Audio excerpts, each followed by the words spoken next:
Assalamualaikum warahmatullahi wabarakatuh. Selamat pagi anak-anak ibu semuanya. Apa kabar kalian pada pagi hari ini? Semoga kalian dalam keadaan sehat-sehat selalu. Ibu harap kalian tetap jaga kesehatan, makan secara teratur, mandi secara teratur, sering cuci tangan menggunakan sabun, dan apabila keluar rumah tetap menggunakan masker. Yang penting, kalian tetap mengikuti protokol kesehatan. Sama seperti minggu yang lalu, kita masih mengikuti pelajaran secara daring. Pada hari ini, Ibu harap kalian sudah bisa mengikuti pelajaran IPS pada pagi hari ini. Siapkan alat tulis kalian, buku paket kalian, dan lain sebagainya yang berhubungan dengan kegiatan belajar kita pada pagi hari ini. Adapun materi yang akan kita bahas pada pagi hari ini adalah mengenai perdagangan antar negara atau perdagangan internasional, di mana pada minggu lalu kita sudah mempelajari perdagangan antar daerah, antar pulau yang terdapat di negara Indonesia. Tujuan pembelajaran yang akan kita capai pada pelajaran kita kali ini adalah menelaah perdagangan antar negara atau perdagangan internasional dengan tepat. Adapun indikator yang akan kita capai pada pelajaran kita kali ini adalah yang pertama, menjelaskan pengertian perdagangan antar negara. Kedua, mengidentifikasi ruang lingkup perdagangan antar negara. Ketiga, mengklasifikasikan jenis-jenis dan aktivitas perdagangan. Keempat, mendeskripsikan kebijakan pemerintah untuk mendorong kegiatan ekspor. Kelima, mengidentifikasi faktor pendorong kegiatan ekspor. Keenam, menganalisis faktor-faktor yang mendorong perdagangan antar negara atau perdagangan internasional. Ketujuh, mendeskripsikan manfaat perdagangan antar negara. Dan yang terakhir, kedelapan adalah membedakan perdagangan antar pulau dengan antar negara. Baiklah anak-anak, mari kita bahas satu persatu tentang materi kita pada pagi hari ini. Yang pertama adalah pengertian perdagangan antar negara. Perdagangan antar negara sering disebut sebagai perdagangan internasional, yaitu kegiatan perdagangan yang dilakukan oleh suatu negara dengan negara lain atas dasar kesepakatan bersama. Bisa dilakukan oleh individu, kelompok, lembaga, pemerintah suatu negara dengan negara lain. Nah, apa saja ruang lingkup kegiatan perdagangan antar negara tersebut? Adapun yang menjadi ruang lingkup kegiatan perdagangan itu, diantaranya yang pertama, perpindahan barang dan jasa dari suatu negara ke negara yang lain. Kedua, perpindahan modal melalui investasi asing dari luar negeri ke dalam negeri. Ketiga, perpindahan tenaga kerja dari suatu negara ke negara lain. Keempat, perpindahan teknologi dengan mendirikan pabrik-pabrik di negara lain. Dan kelima adalah penyampaian informasi tentang kepastian adanya bahan baku dan pangsa pasar. Apa saja jenis-jenis dan aktivitas perdagangan tersebut? Ini bisa kita bagi menjadi dua bagian. Pertama, berdasarkan jumlah barang yang diperjualbelikan. Ada 3 macam. 1. Perdagangan besar, yaitu kegiatan perusahaan yang menjual atau membeli barang dari eksportir atau importir. 2. Perdagangan sedang, yaitu kegiatan jual beli barang dari pedagang besar ke grosir atau distributor. Ketiga, perdagangan kecil, yaitu kegiatan menjual atau membeli barang langsung ke konsumen. Adapun yang kedua, yaitu berdasarkan tempat tujuan barang dagangan dipasarkan. Ini terbagi 2 macam. 1. Perdagangan dalam negeri, yaitu perdagangan yang dilakukan dalam suatu negara. Ada 2 bagian. A. perdagangan lokal, yaitu perdagangan antar wilayah di dalam satu pulau. B. Perdagangan interinsular, yaitu perdagangan yang dilakukan dari satu pulau ke pulau lain. Dan yang kedua, perdagangan luar negeri, yaitu perdagangan yang dilakukan antara satu negara dengan negara lain. Ini juga terbagi dua bagian. A. Perdagangan ekspor, yaitu kegiatan menjual barang ke luar negeri, dan B. Perdagangan impor, yaitu kegiatan membeli barang dari luar negeri. Berikutnya kita bahas kebijakan pemerintah untuk mendorong kegiatan ekspor. Ada beberapa kebijakan yang diambil oleh pemerintah agar kegiatan ekspor bisa berjalan dengan lancar. Pertama, memberi kemudahan kepada produsen barang ekspor berupa kemudahan mengurus perizinan serta memberikan fasilitas kepada produsen barang ekspor seperti pemberian bantuan teknologi, pelatihan inovasi produk, dan bantuan kredit dengan bunga yang rendah. Kedua, menjaga kestabilan nilai tukar rupiah. Dengan nilai tukar rupiah yang stabil terhadap mata uang asing, ini akan mempermudah para eksportir untuk menghitung berapa biaya produksi produk ekspornya. Ketiga, membuat perjanjian dagang internasional yang mencakup kesediaan masing-masing negara untuk menjadi pembeli atau penjual suatu barang sehingga masing-masing negara memperoleh keuntungan. Dan yang keempat, meningkatkan promosi.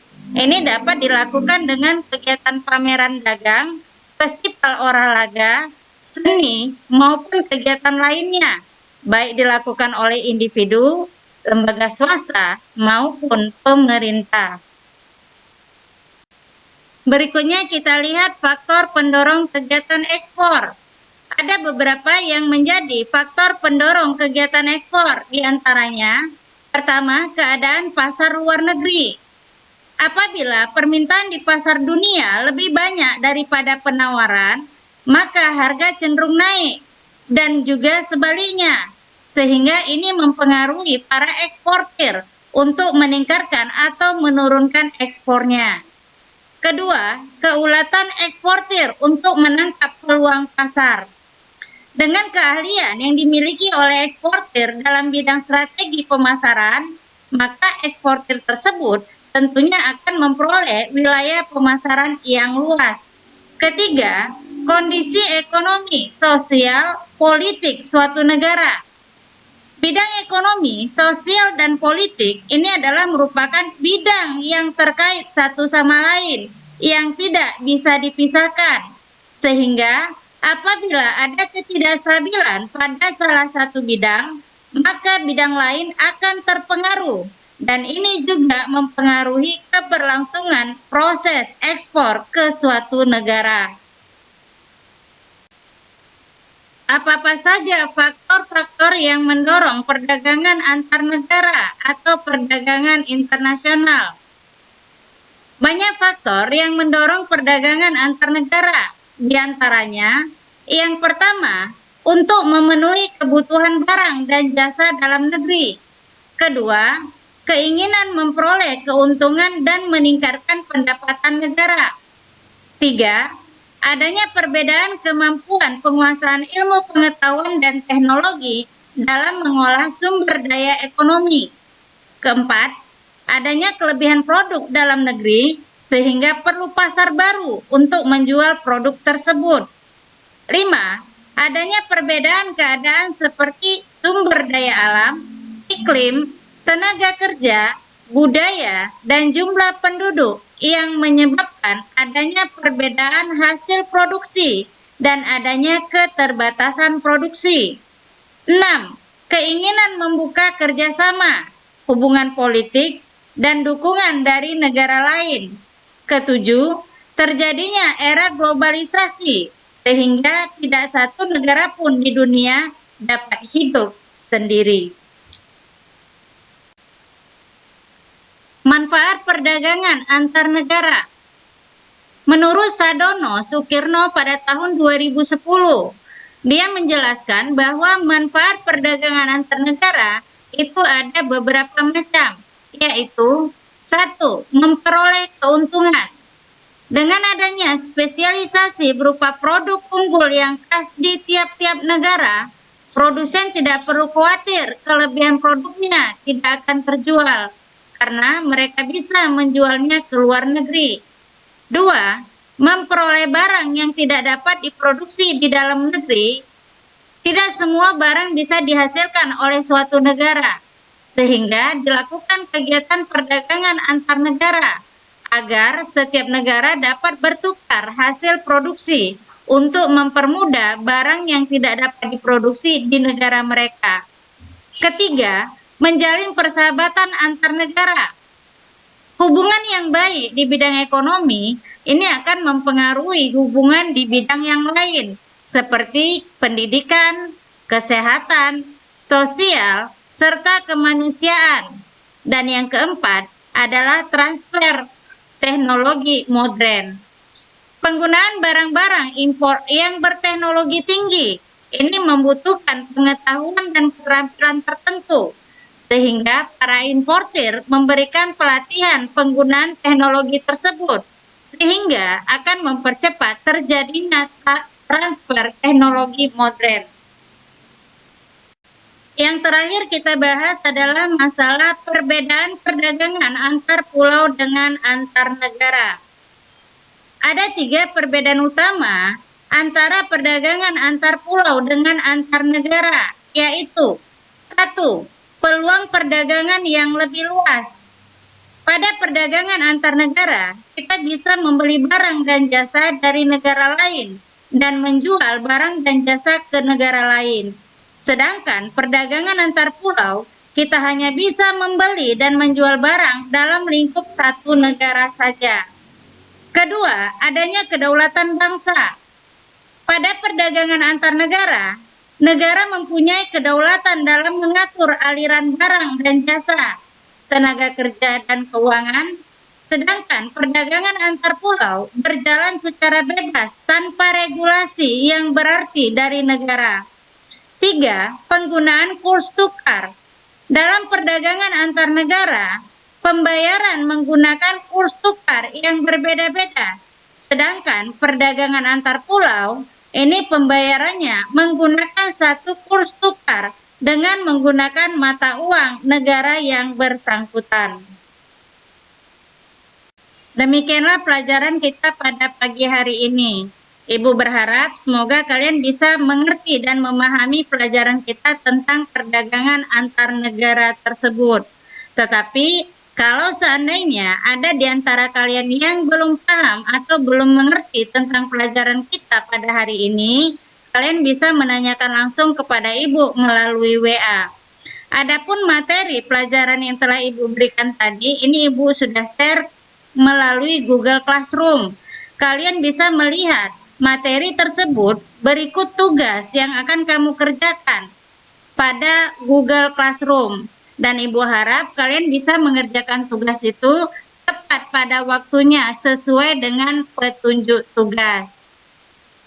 Atas perhatian kalian pada pagi hari ini, pada pelajaran kita tentang perdagangan antar negara tersebut, Ibu ucapkan terima kasih. Dan Ibu akhiri dengan Assalamualaikum warahmatullahi wabarakatuh dan selamat pagi. Tetap semangat ya anak-anak Ibu.